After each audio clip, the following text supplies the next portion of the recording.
Yeah, so I think we probably should have expected this. Once you start seeing the variant popping up in a number of different countries across the world, you almost have to expect that it's going to eventually find its way into Canada. I think people were expecting that this was going to happen. It's happened, I think, sooner than a lot of people thought it would.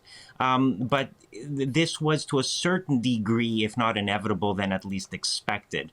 The trick going forward, well, not the trick, but the key going forward is to actually now study this variant and to gain information so that we can answer some of the questions. Because as it stands right now, if you were to ask me, is the variant more transmissible than the Delta variant? Well, we don't really know.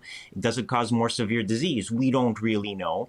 Does it, are the vaccines protective against it? And the answer again is that we don't really know because we don't have the data. We will likely get that data over the course of the next days to weeks, but right now a lot of what's happening is just speculation. And so you're seeing people being prudent, taking basic measures in case the worst case scenario comes true. But we need to remember that there have been a lot of variants to COVID over the past 2 years, and most of them have not caused significant problems in Canada. Some of them have, like the Delta variant, which obviously became the dominant strain here in Canada over the course of the summer. But a lot of other variants, like the Lambda variant and the Mu variant, didn't end up becoming a significant threat here. So we don't quite know what role the Omicron variant is ultimately going to play. This will become apparent in time. Doc, let me ask you something that jumped out at me immediately. So these two individuals who are currently isolating in Ottawa traveled to and from Nigeria. So Nigeria, if you look at a map, is not one of those southern African states. It is a central eastern African state. So what's the point of banning flights from countries in the south when clearly it might already be in Nigeria and it's already here in Canada? What does that tell you, the fact that we're already talking about further north in the African continent? Yeah, so it essentially means that travel bans like this don't really accomplish much because people can travel to Canada through other means. They can travel to other countries first and then come to Canada. They can have stopovers in different airports, either elsewhere in Africa or in Europe or anywhere across the globe.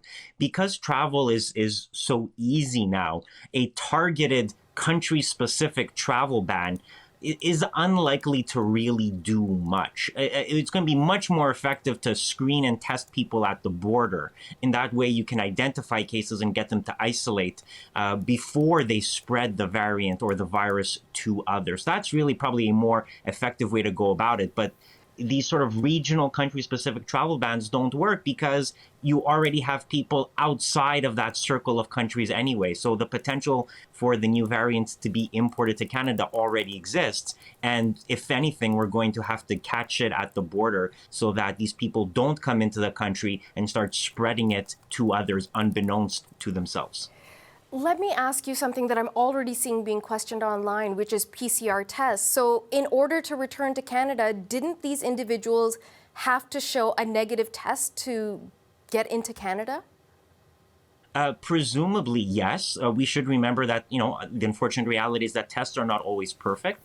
Also, you have to have a negative test within 72 hours. So it's also possible that you could test negative and then contract the virus after you got the test, but before you got on the plane. So this system is not foolproof. We have to sort of acknowledge that. But if we can use it properly and test and screen as many people as possible, we go a long way towards reducing the risk that people will enter the country with COVID, specifically with the Omicron variant. And of course, the other thing is that if people were to arrive in Canada having arrived here even though they tested negative, if they develop symptoms, if we can make it easy for people to get tested and at least diagnose it then we can have them isolate and limit their contact with others, which further limits the spread. So no system is perfect, no test is perfect, but the more you can test and screen people and the quicker you can get them to isolate once they test positive, the more you can limit the impact of the variant and prevent it from spreading to others.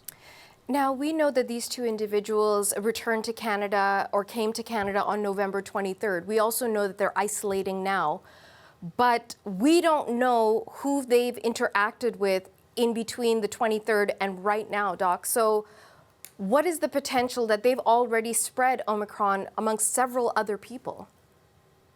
Well, it's certainly a possibility. There's a few factors to consider. I mean, now we're sort of getting back to some of the discussions we had right at the beginning of this pandemic, which is the importance of contact tracing. So if you can then track back everybody they came into contact with over the past few days, get them tested, you could diagnose anybody who's potentially infected, get them to isolate, and prevent community spread of Omicron. So that's the first point. The second point, though, is we also have to remember we are in a pretty good position here in Canada with our high vaccination rate. And again, people are asking themselves, well, could the vaccines be less effective against this variant? We'll find out shortly if that's the case or not. But it's a reasonable assumption, and the presumption is that the vaccines are still going to be effective against this variant. And so the fact that we have a fairly high vaccination rate in Canada should mean that most people are pretty protected. So the situation in Canada is a bit different than the situation in many other countries, particularly for many countries in Southern Africa, because our high vaccination rate likely is going to give us some degree of protection, is probably going to make it less or make it harder for this variant to spread. So there's still a lot of unknown variables here, and there's still a lot of factors that might influence whether the Omicron variant becomes a significant public health issue in this country or not. So, Doc, one of the things we learned upon the discovery of Omicron is that it has 50 different mutations at least from the original virus that came out of Wuhan, China.